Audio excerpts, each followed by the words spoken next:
একজন রাষ্ট্রপতিকে কালকে বলছিলাম, এমন কি রাষ্ট্রপতি যে রাষ্ট্রপতি অশ্বডিম্ব পারবে, এটা আবার আরেকজনকে বলে দেয়। কি আশ্চর্য রাষ্ট্রপতি এটা! এই জন্যই তো এনসিপির লোকেরা সবাই মিলে চাইছিল এইরকম রাজহাঁস যেন বাংলাদেশে না থাকে। কিন্তু রাজহাঁসও থেকে গেছে, ডিম্বও পারে গেছে, ডিম্বের ভিতর থেকে বাচ্চাও জন্ম নিছে। এখন আমরা ডিম্ব অস্বীকার করলে লাভ কি?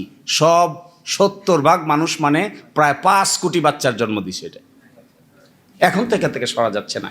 কি আশ্চর্যজনক বিষয় দেখেন, আমি এভাবে দেখি না। স্কিম 133টা অর্ডিন্যান্সের রিপোর্ট পাবলিশ হয়েছে গতকালকে রাতে। 133টা অর্ডিন্যান্স। সংস্কারের 2 ভাগ দেখেন। একটা হলো সাংবিধানিক সংস্কার, এখানে আছে 47টা। আর একটা আছে সংবিধানের বাইরে অধ্যাদেশ, আদেশ, রেগুলেশন করে করা যাবে, এরকম আছে 37টা। সব মিলে হলো 84টা। এই 47টার ভিতরে একমত হয়েছে 30টা, বাকি থাকে 17টা। আর এখানে 37টার ভিতরে কাজ করতে গিয়া সরকার জারি করছে 133টা। এই অর্ডিন্যান্সের ভিতরে মেজর অর্ডিন্যান্সকে এখানে দেখেন বাদ করে দেওয়ার প্রস্তাব করছে। 1 নম্বর বাদ করে দেওয়ার প্রস্তাব করছে কি জানেন? গুম প্রতিরোধ ও প্রতিকার অধ্যাদেশ বাতিল। বাংলাদেশের মানবাধিকার কমিশন গঠন অধ্যাদেশ বাতিল।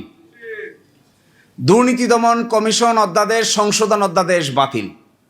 সুপ্রিম কোর্টের বিচার বিভাগীয় পৃথক সচিবালয় গঠন করার অধ্যাদেশ বাতিল। সুপ্রিম কোর্টের বিচারক নিয়োগ করার কমিশন অধ্যাদেশ বাতিল। ব্যাংক রেজলিউশন অধ্যাদেশ বাতিল। তা আছে কি?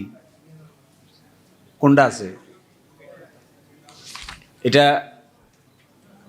একটা অ্যাড আছে না টেলিভিশনে, দেখবেন, ককরোচ দিয়ে না কি দিনে নকআউট দেখছেন? এটা তেলাপোকা মারে, যে তেলাপোকা।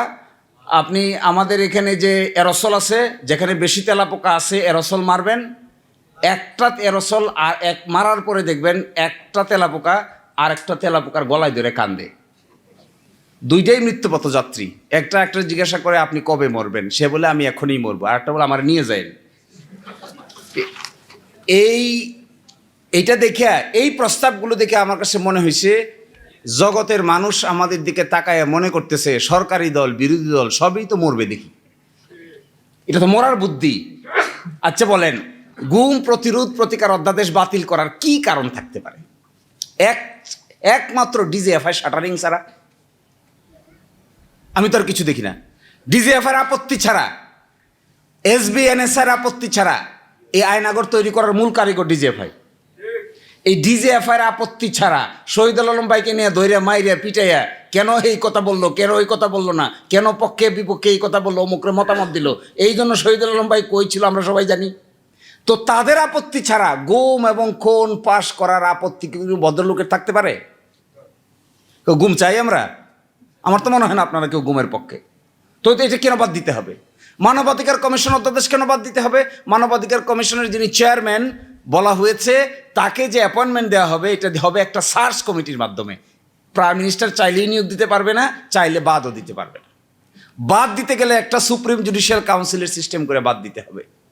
আবার মানবাধিকার কমিশনের চেয়ারম্যানকে পাওয়ার দেওয়া হচ্ছে, তারা মোটো তদন্ত করতে পারবে।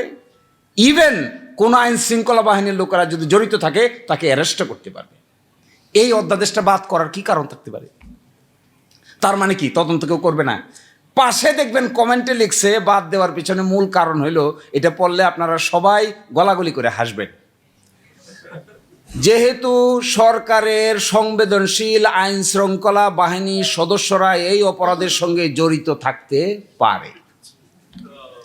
এই জন্য মানবাধিকার কমিশন আর গুম প্রতিরোধ অধ্যাদেশ বাতিল। তো গুম তো করবে কে? গুম তো আইন শৃঙ্খলা বাহিনীর লোকেরাই করে নাকি? গুম যদি আইন শৃঙ্খলার বাহিনীর লোকেরা করে, তার তদন্ত হইতে হবে না? আরেকটা ইন্টারেস্টিং, মানবাধিকার অধ্যাদেশের পিছনে কমেন্টে লিখছে যেহেতু এটা সরকারের কোনো মন্ত্রণালয়ের অধীন নয়। আচ্ছা, মানবাধিকার কমিশন কি সরকারের মন্ত্রণালয়ের অধীন থাকার কথা? ও আশ্চর্য ব্যাপার, এটা তো স্বাধীন, তো তদন্ত করবে স্বাধীনভাবে, নয় এজন্য বাতিল। দেখেন, সুপ্রিম জুডিশিয়াল পৃথক বিচার বিভাগীয় সচিবালয়ের পাশে কমেন্ট লিখছে কি? পৃথক বিচার বিভাগীয় সচিবালয়ের পাশে কমেন্ট লিখছে যে সরকার ইচ্ছা পোষণ করলে এটা কার্যকর হবে। আচ্ছা, সরকার ইচ্ছা পোষণ করলে নিম্ন আদালতের ম্যাজিস্ট্রেটকে বদলি করা যাবে, সরকার ইচ্ছা পোষণ করলে পদোন্নতি দেওয়া যাবে, সরকার ইচ্ছা পোষণ করলে শৃঙ্খলাবিধি অ্যাপ্লাই করা যাবে, সরকার ইচ্ছা পোষণ করলে, সরকার ইচ্ছা পোষণ না করলে কি করবে? ইচ্ছা পোষণ না করলে রাত 2টার সময় আদালত বসে শহীদ আলম ভাইকে অযথা রিমান্ডে এনে পিটাইবে। ইচ্ছা প্রকাশ করছে না, রাজা ইচ্ছা প্রকাশ করছে না, তো হয়ে গেল। অসুবিধা কি? এর মানে কনক্লুশনটা আমি কেন বলতে চাচ্ছি, এর মানে হলো শুধু জুলাই সনদ না, এই সরকারের কর্মকাণ্ডের ভিতরে এন্টায়ারলি সংস্কার কর্মকাণ্ডের বিরোধিতা করে একটা শক্ত অবস্থান তারা নিয়েছে। যখন ঐকমত্য কমিশন আলোচনা হয়েছিল তখন আর্গুমেন্ট ছিল যে আমরা কেন এটা করব। এক একজন এক একটা বলছে। সর্বসম্মতিক্রমে ব্যাখ্যা ছিল যে এটা এই জন্য করতে হবে কারণ ক্ষমতাটা এত সেন্ট্রালাইজ, এক ব্যক্তির হাতে এত ক্ষমতা, এইটা যদি বিভিন্ন ব্যক্তিবর্গের কাছে ডিস্ট্রিবিউট করে দেওয়া না হয় তাহলে কোনো দিনেই কোনো সরকারের পক্ষেই এত ক্ষমতার মালিক হয়ে স্বাধীনভাবে আইনসম্মতভাবে কাজ না করে ডিকটেটরিয়াল মেন্টালিটি ডেভেলপ করতে বাধ্য হবে। তখন বলা হলো তাহলে কী করা দরকার?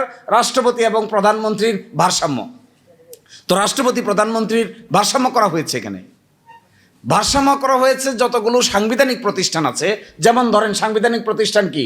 Supreme court, chief controller auditor general, CEC নির্বাচন কমিশন, ওদিকে আছে পিএসসি পাবলিক সার্ভিস কমিশন। এগুলোর মধ্যে এমন একটা ক্ষমতার ডিস্ট্রিবিউশন থাকতে হবে যেন একটা আরেকটাকে নিয়ন্ত্রণ করতে না পারে। এই বিভক্তির অংশ হিসেবে যেগুলো অর্ডিন্যান্স দিয়ে করা দরকার ছিল এগুলো 133 অর্ডিন্যান্স, আর যেগুলো অর্ডিন্যান্স দিয়ে করা সম্ভব হয় নাই এটা গেলো সংবিধান সংস্কার। সেই সংস্কারের জন্য একটা আদেশ দরকার ছিল, এই আদেশের নাম হলো জুলাই জাতীয় সনদ উইদিন ব্র্যাকেট সংবিধান সংস্কার আদেশ। এখন ওনারা বলছেন এটা অসাংবিধানিক। তাহলে কোনটা সাংবিধানিক? বিরাট প্রশ্ন। আমি কনক্লুশন ড্র করছি এটা, আমাদের জাতীয় জীবনের এই চরিত্রকে কিভাবে বিশ্লেষণ করা যাবে তা হয়তো ইতিহাসেই বিবেচনা করবে। কিন্তু আমার কাছে মনে হয় এই যে চোর পুলিশ খেলতে খেলতে যে 56 বছর পার করলাম, ঘুরে ফিরে কিন্তু আমরা জায়গাতেই থাকলাম। এখন যদি জুলাই অভ্যুত্থানের পরে আরও ড্রাস্টিক সামনের দিকে অগ্রসর করা না যায়, ধরেন এই সংস্কারগুলি কিছুই হইল না, কোথায় যাব আমরা? এক ব্যক্তি পাওয়ারফুল হবে। বলা হয়েছে এক ব্যক্তি 10 বছরের বেশি প্রাইম মিনিস্টার থাকতে পারবে না। যিনি দলের প্রধান হবেন তিনি সরকার প্রধান হবেন না। সাংবিধানিক প্রতিষ্ঠানগুলোতে সার্চ কমিটির মাধ্যমে আইন করে লোক নিয়োগ দেওয়ার ব্যবস্থা করা যাবে, হায়ার এবং ফায়ার করা যাবে না। এইটা যারা চান না, কেয়ারটেকার গভর্নমেন্টের অধীনে নির্বাচন হবে 5 বছর পর পর, এই জিনিসটা যারা চাচ্ছেন না তারা কি চাচ্ছেন? এটা যারা করতে চান না তিনি কোথায় থাকতে চান? এখন আরেকটা ফান্ডামেন্টাল প্রশ্ন করি, আমি শেষ করে দিব। 70% মানুষ পক্ষে রায় দিয়েছে, আমরা বুঝি, আমাদের মতো এরকম সামান্য উকিলরা বুঝতেছি, যারা সরকার চালাচ্ছে তারা কি বুঝে না? গণভোট কি তারা অতীতে করে নাই? গণভোটের জনগই তো বিএনপি, আর বিএনপির জন্ম হলো মার্শাল ল। তাহলে গণভোট দিয়ে জিয়াউর রহমান সাহেব বৈধতা নিয়েছিলেন। এখন প্রশ্ন, ওরা যদি বোঝে গণভোট, আর একটা গণভোট কে করেছে? বেগম খালেদা জিয়া। এই দেশে হয়েছে গণভোট 3টা, এইটা নিয়ে 4টা, তার মধ্যে 2টার কলকাটিন আসছে হলো বিএনপি।